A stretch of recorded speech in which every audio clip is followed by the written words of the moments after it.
once again, it's time for Off the Top Sportscast. I'm John, and that guy right there is Roy. Roy, you have the topic of the day. We're going to talk about the 2026 draft that we just had. We're going to talk about some exciting things in regards to the Buffalo Bills that we're looking forward to this year. And we're going to see what we think about it. Each one of us saw the draft. Maybe we saw it differently. Maybe we saw it the same. So we're going to talk about the draft picks. Maybe there's what I call secret weapon. We're talking about maybe a starter that fits. Maybe a starter that doesn't fit. Maybe we scratched our head. Maybe some what I call secret contributors. And then always in the draft, I think we're going to shoot over the bow, and there's going to be a loser that we go, I don't think he's going to make it. To start off first with my first pick, who I think was a winner. And then you can tell me you agree, disagree, or what have you. I'm going to pick the young man from South Carolina, Jalen Kilgore. Let me give you a little bit of statistics in regards to him. 2-year starter with the Gamecocks, size, 6'1", 210. His 40, this is what gets me excited, 4.4, 440. That is fast. Good arm length, good bench. You talk about as a freshman All-American, he had about 76 tackles. So I think when you look at talent, that was a steal. I think as talent, we took him not because he was just the best. I think we took him because we were shocked. This is a guy who could play. He's versatile. You talking about playing on that 3-4 defense. I think you're going to see him possibly play. He could nickel, safety. So I think explosive, long arms. That is the man. First one on my list that I say he was the steal.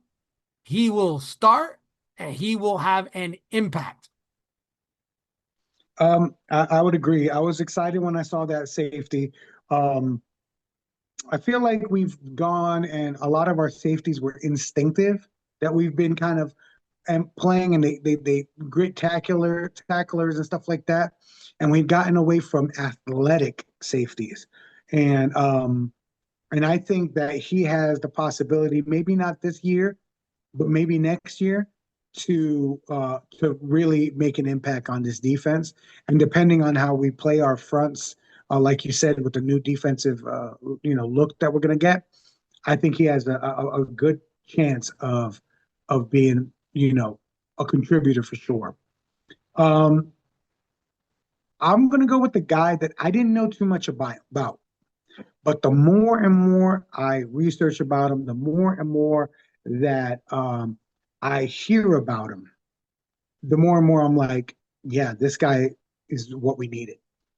And that's going to be Skylar Bell, the wide receiver from Connecticut. There's no secret. I wanted a wide receiver. The more I think about our wide receiver room, there's probably not a space without, burning one guy that we have in that room. So one of the things about Skylar Bell is that he can return punts. And he was very successful at returning punts in Connecticut. When they talked to his coach said, we might have done him a disservice because we kind of never let him get comfortable back there. For day one, I think he's our punt returner. So that's a needed role, and it's something that it gets him on the field and gets him reps. It gets him comfortable before we start really utilizing him in the offensive game. The other thing was he was like number one in catches, number one in yards after catch, number one. Like, this guy is a player. He might not have the measurables as much that you want it to be, So he's good speed, but he's not crazy fast. He's got a lot of the characteristics of a workhorse type of a wide receiver, and I could see him kind of us using him like when we had Beasley. When we had Cole Beasley, we were the most effective because we could keep the chains moving, and we would, kind of hit him in that flat kind of area on second down. We would hit it on third down. We would convert a fourth down with them. I see him kind of working his way in and being a very productive workhorse type of a wide receiver like that. So I agree with Bell. When he talks about his years of starting years, he was over 800 and something yards, 900 and something yards, 1,000 and something yards last year. So he's really productive. I kind of put him as a Tyreek Hill, that he could be that kind of guy all of a sudden cutting across. So I think the problem could be is, where do we put him? It's a good problem to have, because last year we were ending up with, we had more of a mash unit. But where the problem could be is, if Coleman is not productive enough, that's where this kid's going to get a shot. They're going to throw him in there and they're going to put Coleman back. Now, will Coleman get the shot? Yes. He's going to get a shot this year. He got a shot last year too, but he's going to get a shot. This kid is fast. His win-ball ratio is good. So I'm kind of excited. I think we got him as a steal too. Yeah. Low enough that we didn't sacrifice too much. Would have liked to get some other wide receivers, especially Concepcion. That was big on me. Yeah. Do I like a little bit taller wide receiver? Yeah. But this kid seems like a pure receiver. So let's see how it works out. I'm with you. I think it's a good one. I like a taller wide receiver too. I get that. But in Josh's career, he throws the ball to smaller guys more than he does to the big guys. It's just a fact of, I don't know exactly why that is, but if you look at it, our big receivers, he just doesn't throw the ball as much to them. So this could work out. Is there anybody else on that on the draft that you really liked? Really like, I'm going to give you one that you may go, I've never really heard about, but I'm going to kind of give it out there. And this kid is that we picked up off the, what do you call it? The non-draftable. This is the kid that we picked. Let me get to my notes here. This kid is a running back. The problem with this kid, he does have a problem, is he's short.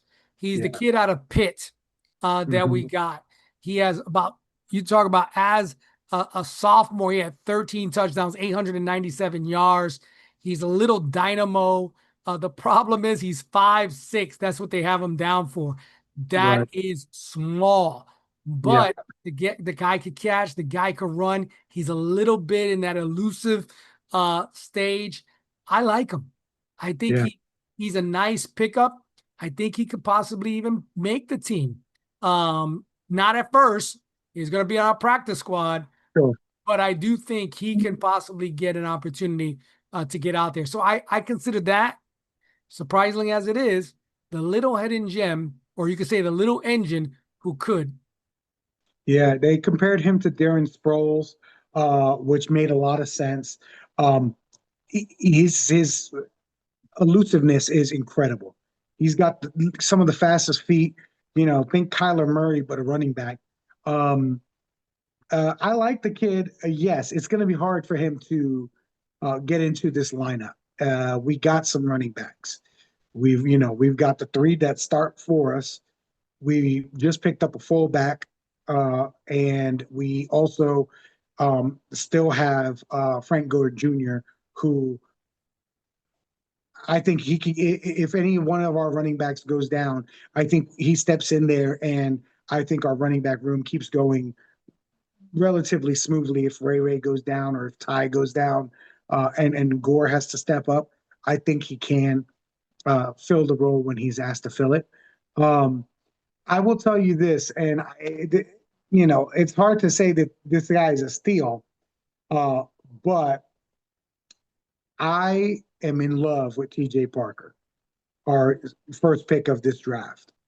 This guy's got some of the greatest hands and pass rush moves. He's not just a physical guy who is winning by being just bigger and stronger than everybody in high school, and then he gets to college and he's bigger and stronger than everybody in college, or not everybody in college, but when he is bigger and stronger, he makes his numbers. This guy's got legitimate pass rush moves and in a good um, side to side versatility that he can cover enough for a 3-4 linebacker. And I really am excited to see him come in. I'm gonna tell you right now, if Parker does real well, so we've got that elusive 10 sack mark that just has been escaping us for a while. And if he can hit that and he can break in to this defense and make a quick impact like that, I think you could see Greg Rousseau, maybe not this year, but the next year, be on the on the trade market, so that if somebody needs him, and maybe he'll work better in somebody else's defense, that he'll be gone, because we can't be paying Greg Rousseau waiting. I do not agree. So let's talk about Mr. TJ.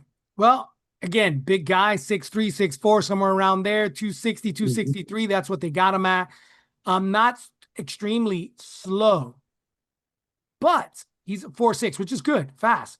But when I went to the film, and I wasn't that impressed. Really? I wasn't that impressed. Now, his weaknesses, they talk about explosiveness off the ball. And maybe that edge, being able to get around that corner. I just found him to be a little bit not as reactive in the push. A lot of videos I saw, I kind of was watching him and going, I'm not impressed. I'm not that impressed. But that's just, again, I feel that could be the one that comes back and bites Beane if he is not as good. Third down defender on the run, I think that's yeah, I think he could play that. But he's playing to possibly take Rousseau's spot. And if I was to, now, give him some credit. He's a rookie compared to a vet, right? Right. Experience in coaching, yes. But again, I just don't know if he's going to be the one to do that. So I have him down as a potential bad pick, potential flop for Beane. And if that's the case, that's not good using a second round on that type of guy. Could we went somewhere else? Yeah, but that's just my feelings. Okay.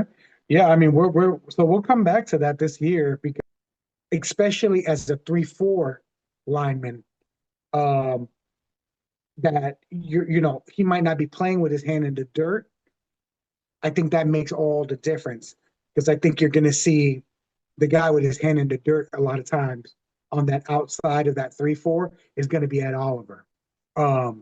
And they're going to use him kind of outside, and then one of our linebackers kind of standing up on the other side of him. I think that's going to be an interesting, I'm very interested to see, with all the picks and maneuvers we've made, what our defense looks like this year.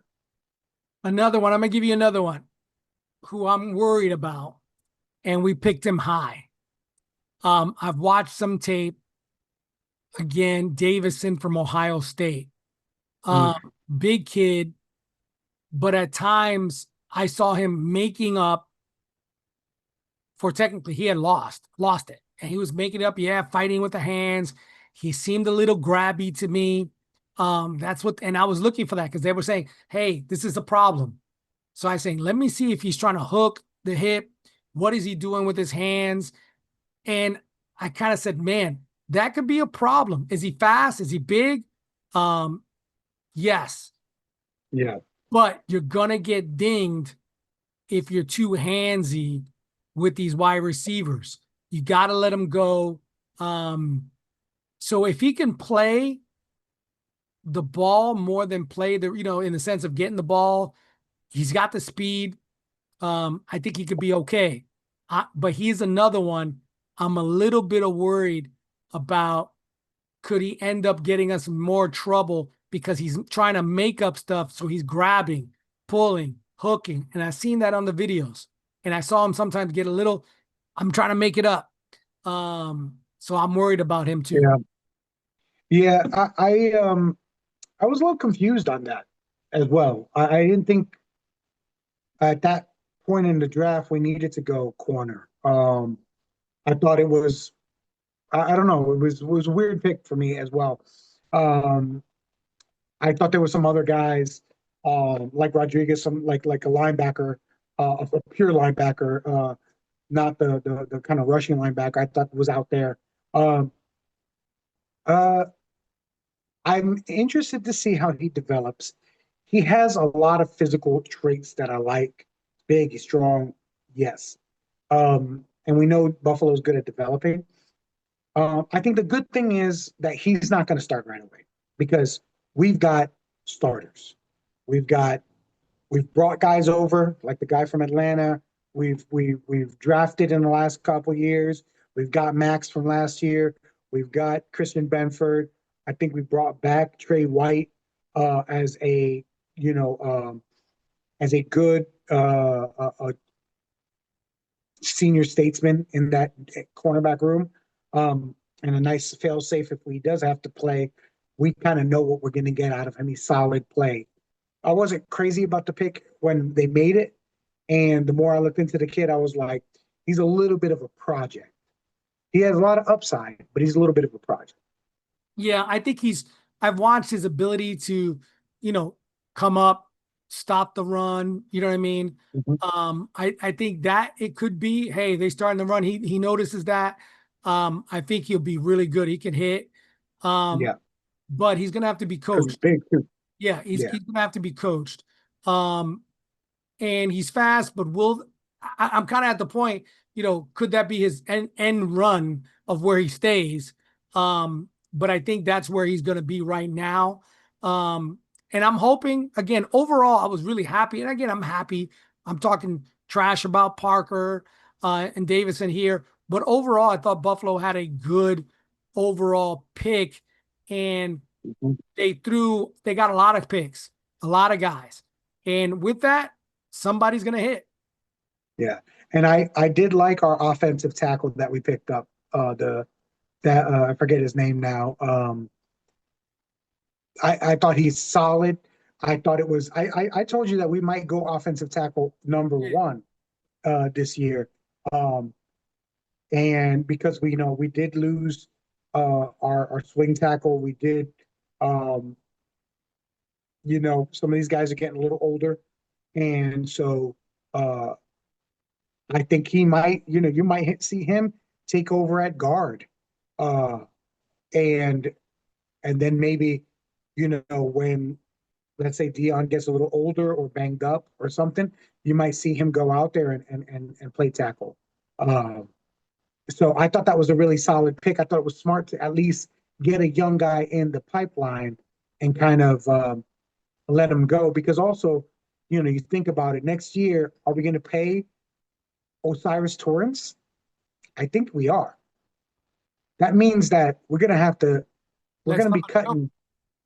Yeah, somebody's got to go, or somebody's got to take a hit on their pay because Osiris has been a rock steady guard for us. That guy's humongous, and he's played every game since he started in the NFL. So, um, you know, get some young blood in there because our backups are going to be the guys who we start to sacrifice. Um, as far as what we're paying those guys. One other one that I'm going to throw out there, looking at the film, he went 7th round, maybe because a little bit slower than some, a little bit undersized. But the kid from Auburn, Marcus Harris, listen to that name. He was a Kansas transfer. He's from Auburn. He's he's going to be kind of this gap stopper. He's not going to come out and play. We got those gap stoppers, but Yeah. tell you what I'm telling you, watch him when you talk about filling a hole. He could fill in a hole pretty darn quick, even though being undersized. I like that kid. He was a 7th rounder. Yeah, maybe some weaknesses. can be moved, double team again, because they're small. But when you look at a kid with a high motor, and that's what I like, high motors, I don't care what your size is, but if you got a high motor nonstop, that's big for me. He could play a lot of different looks for them. So again, mark my word, kid from Auburn, 7th round, Harris, Marcus Harris. Look him, remember that name. I think you're gonna see something out of him. Yeah, I thought it was interesting at the press conference. Joe Brady and Bean kind of talked about it. Sometimes you pick a guy because you don't got a guy like him. You know what I mean? We got some big guys. We got some huge guys coming back. But we don't have this kind of a guy. And sometimes you're going to need to throw a curveball at some people or develop them and see what we can make out of them. Our biggest strength in Buffalo really is our development. We really develop guys, bring them along, and our willingness to, I don't care where you're drafted, if you're playing the best you play, I think that's our biggest strength. Because a lot of teams, you see guys that you go, oh man, I like this guy better than that guy, but they're very, very slow to make the change because they don't want to be wrong. They don't want to, they don't want to be like, well, we picked Kaiir Elam #1, but Christian Benford just outplayed him from the beginning of training camp till Christian Benford got the starting role and Kaiir Elam became a backup and eventually off our team. Now, we could have leaned into the problem that Kaiir had with, but we didn't, we let him go and we said, hey, it might have been a mistake in where we drafted him, but we drafted everybody for a reason. So I like our philosophy on, if you got drafted, you have a chance to play. You just have to, you make your own chance. You know what I mean? That's it. Hey, John, we talked about the draft. We're talking about Buffalo's chances, and we're back on the air, Off the Top Sportscast. So we're excited about getting back, trying to get back on a regular basis here, and we're looking forward to football. We're looking the baseball starting pretty hot. Some of these players that some passed up on them in baseball. So there's a lot of sports, a lot of hockey. Hockey playoffs is in right now. And if you're a Buffalo fan, Buffalo Sabres, they made it through to the playoffs. It's been years. I think they said 19 years, something like that. Can't remember. Biggest drought in sports right now. It was Buffalo, yep. So we're excited. And John, as we close this off, we always say one thing all the time: talk to a stranger about sports today.